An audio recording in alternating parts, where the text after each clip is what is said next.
Level 1. The recruitment. You arrive without remembering the exact route that brought you here. The building doesn't announce itself. No signage, no reception, no indication that anything inside matters. Just a door. That was unlocked before you touched it. Inside, the air is still, conditioned, neutral. A single room waits ahead, wide, undecorated, sealed. No windows.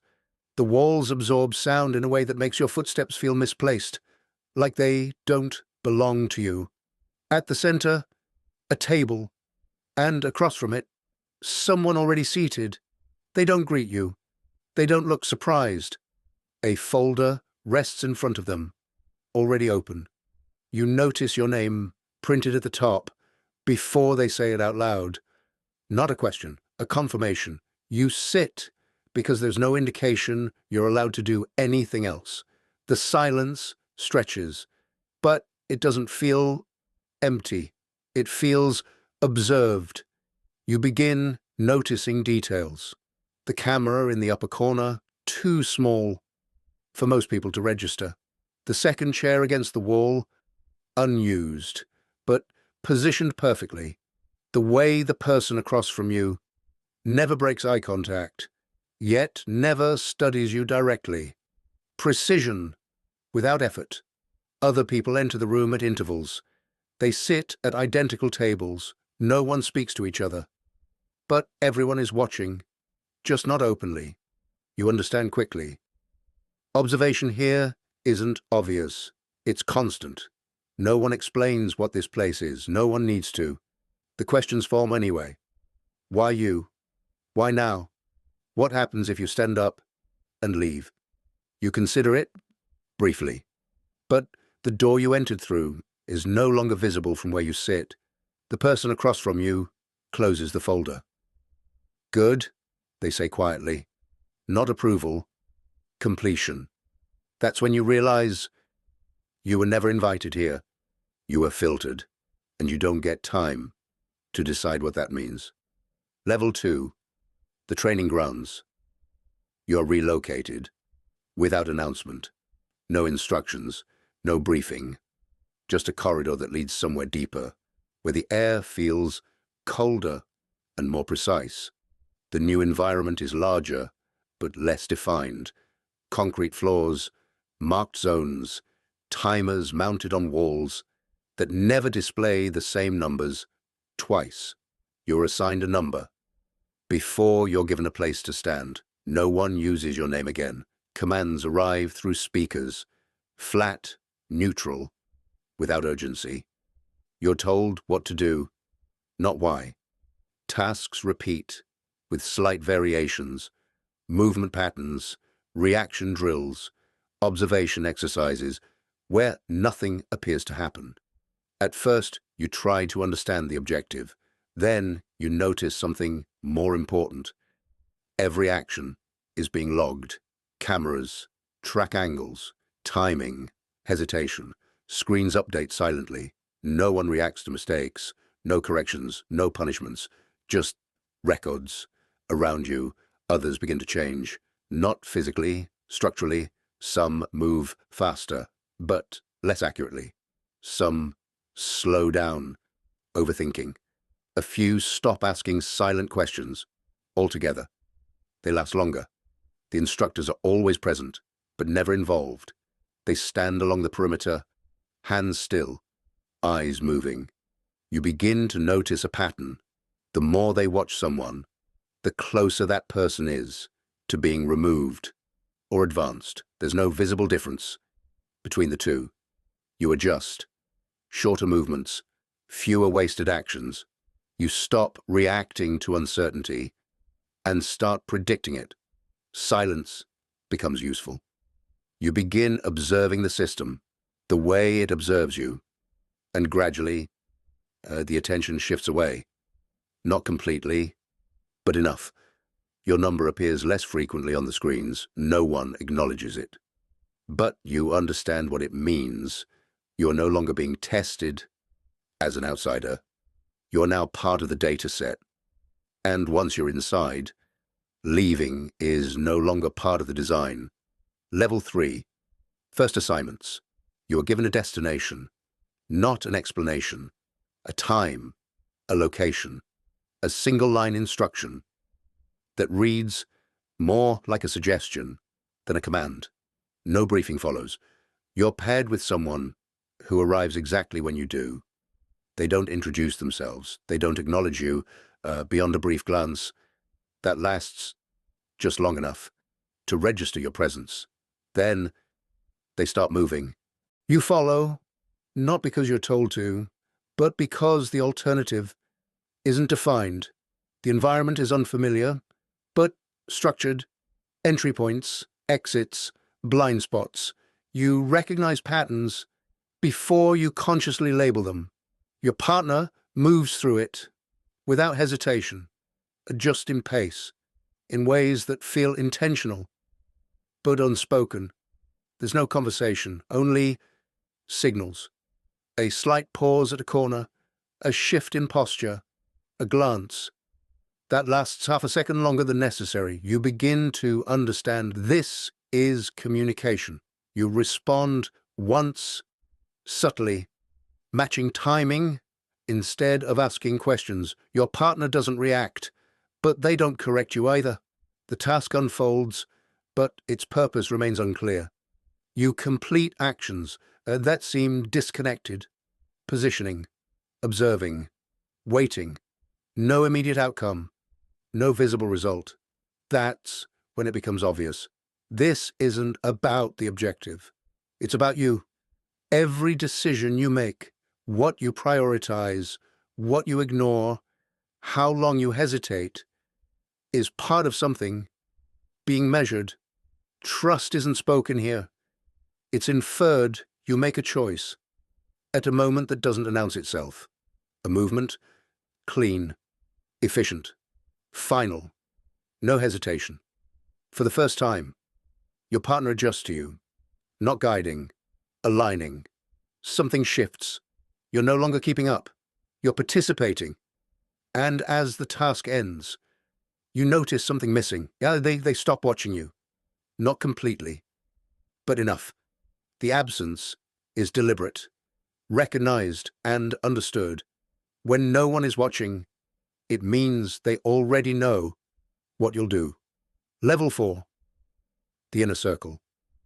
You are called in before the decision is made, not to receive instructions, but to shape them. The room is different from the others. Smaller, quieter. Screens line the walls, each displaying fragments, locations, movements, timelines, none of them explained, all of them connected. No one introduces you. They don't need to. A seat is left open, not offered, expected. You take it. The conversation doesn't pause when you arrive. It adjusts. Information shifts direction, recalibrating around your presence. Questions are no longer about execution. They're about probability. You answer carefully, not with certainty, but with structure. Across the table, others do the same. No raised voices, no interruptions, just subtle corrections, slight disagreements, and moments where silence carries more weight than words. You notice something. Immediately, the ones who speak the least are the ones being listened to the most. Information flows unevenly. Some details are withheld, not hidden, just absent. You're close enough now to see the system's shape, but not its full design. Access is layered, and you've only reached part of it. After the meeting, you're given oversight, not authority, responsibility. A group is assigned to you. Newer, less stable. You recognize the patterns in their movement, their hesitation, their attempts to predict what isn't visible yet. You don't correct them directly.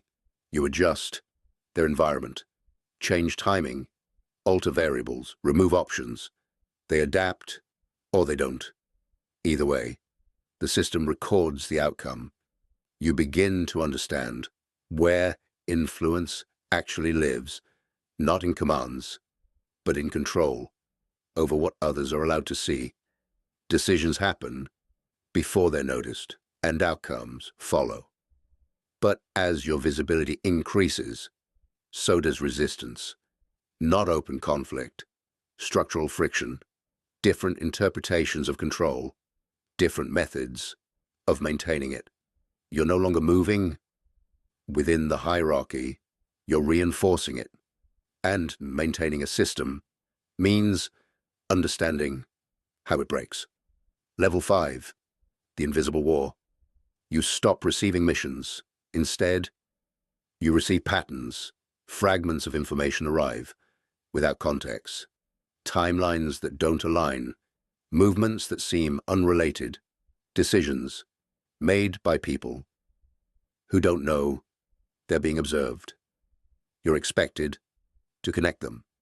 No one tells you what the objective is, because at this level, the objective is implied. You begin adjusting outcomes before they form. A delay introduced here, a detail revealed there. Small changes that don't register on their own, but compound over time. You never act directly, you position. Others execute without realizing they've been guided. Their decisions feel independent. Their outcomes feel earned. You recognize the structure now. Control doesn't come from action. It comes from influence over decisions that haven't been made yet. Occasionally, something resists. An operation shifts in a way you didn't anticipate. A variable behaves outside expectation. You trace it back, not to error, but to interference.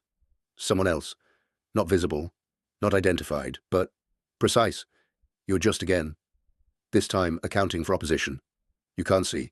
Moves become more abstract, timing more exact, information tighter. There are no confrontations, only overlaps. You begin to sense others like you, operating in parallel, shaping the same system from different angles. No communication, no acknowledgement, just outcomes colliding quietly. The system expands beyond individuals.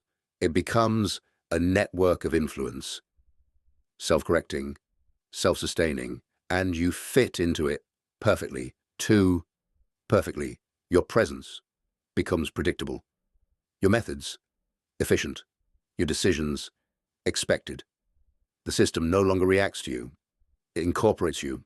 You're no longer directing it. You're reinforcing it. And somewhere in that realization, something shifts. Because once you understand the system, this completely, one question remains. Level 6, the exit condition. You begin to look for something that isn't documented. An ending, not in files, not in reports, but in patterns. You review records of those who came before you. Their timelines don't conclude. They taper. Activity slows, then vanishes. No closure, no confirmation, just absence. Others don't disappear. They remain, but differently. Their decisions become indistinguishable from the system itself. No deviation, no friction, just continuity. You compare both outcomes. Neither resembles leaving. You start searching for exceptions, irregularities, a moment where someone stepped outside the structure and stayed there. You don't find one. That's when the design becomes clear. There is no exit because the system doesn't recognize one. It only recognizes participation. So you begin introducing variables, small at first, a delay where precision is expected, a decision made slightly earlier than optimal, information withheld without reason, nothing disruptive, just inefficient. The system doesn't respond immediately, but it records. You see it in subtle ways. Increased monitoring on peripheral channels, minor corrections introduced around your actions, the environment adjusting not to stop you, but to understand you. Attention returns, carefully, measured. You continue. Patterns loosen. Timing becomes inconsistent.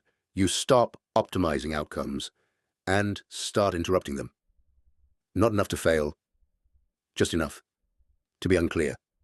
For the first time, your actions don't resolve into predictable results, and the system slows, not visibly, but structurally. Decisions around you take longer. Responses arrive less precisely. The network hesitates, not because it's broken, but because it's uncertain. You've become difficult to model, not invisible, undefined. There's no confrontation, no moment of escape, just a gradual separation between you and the patterns that once included you. And then, silence. No instructions, no observation, no correction. You stand outside expectation, but not outside awareness, because even here, you understand something remains. The system doesn't remove you. It stops recognizing you. And once you've reached that point, you realize leaving was never the objective, only becoming something the system can no longer use or explain.